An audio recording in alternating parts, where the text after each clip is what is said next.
जय श्री राम। सुंदर सात्विक की बुद्धि भूमि है, हृदय ही उसमें गहरा स्थान है। वेद पुराण समुद्र है और साधु संत मेघ हैं। वे साधु रूपी मेघ श्री राम जी के सुयश रूपी सुंदर मधुर मनोहर और मंगलकारी जल की वर्षा करते हैं। सगुन लीला का जो विस्तार से वर्णन करते हैं वही राम सुयश रूपी जल की निर्मलता है, जो मल का नाश करती है। और जिस प्रेम भक्ति का वर्णन नहीं किया जा सकता, वही इस जल की मधुरता और सुंदर शीतलता है।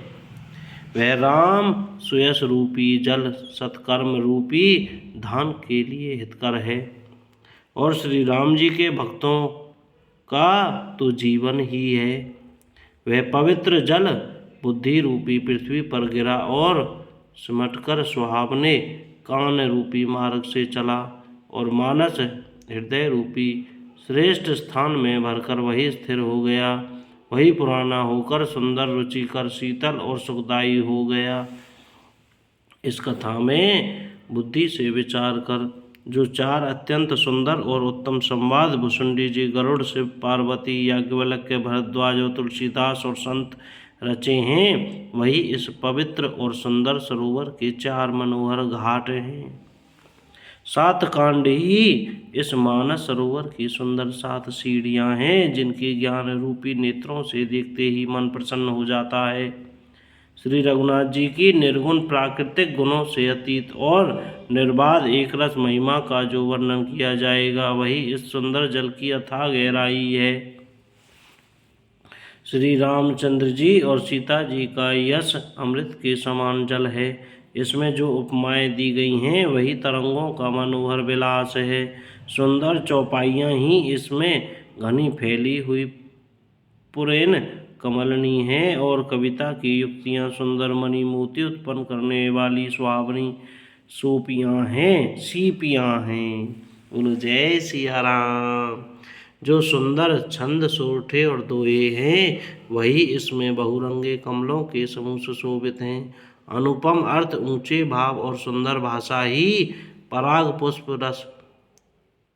पुष्परज मकरंद पुष्प रस और सुगंध हैं। सत्कर्मों पुण्यों के पुंज भोरे की तरह भोरे की सुंदर पंक्तियां हैं। ज्ञान वैराग्य और विचार हंस हैं।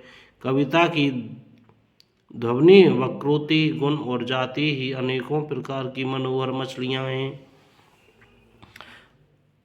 अर्थ धर्म काम मोक्ष ये चारों ज्ञान विज्ञान का विचार के कहना। काव्य के नवरस जप तप योग और वैराग्य के प्रसंग, ये सब इस सरोवर के सुंदर जलचर जीव हैं। सुकृति पुण्यात्मा जनों के, साधुओं के और श्री राम नाम के गुणों का गान ही विचित्र जल पक्षियों के समान है। संतों की सभा ही इस सरोवर के चारों ओर की अमराई आम की बगीचियां हैं और श्रद्धा बसंत ऋतु के समान कही गई है। नाना प्रकार से भक्ति का निरूपण और क्षमा दया तथा दम इंद्रिया निग्रह लताओं के मंडप हैं। मन का निग्रह, यम, अहिंसा, सत्य, अस्त्य, ब्रह्मचर्य और अपरिग्रह, नियम, शौच, संतोष, तप, स्वाध्याय और ईश्वर प्रणिधान ही उनके फूल हैं। ज्ञान फल है और श्री हरि के चरणों में प्रेम ही इस ज्ञान रूपी फल का रस है, ऐसा वेदों ने कहा है। श्री रामचरितमानस में और भी जो अनेक प्रसंगों की कथाएं हैं, वे ही इसमें तोते, कोयल आदि रंग बिरंगे पक्षी हैं। कथा में जो रोमांच होता है वही वाटिका, बाग और वन है। जो सुख होता है वही सुंदर पक्षियों का विहार है। निर्मल मन ही माली है, जो प्रेम रूपी जल से सुंदर नेत्रों द्वारा उनको सींचता है। बोलो जय सिया राम। कोई गलती हो गई हो तो क्षमा।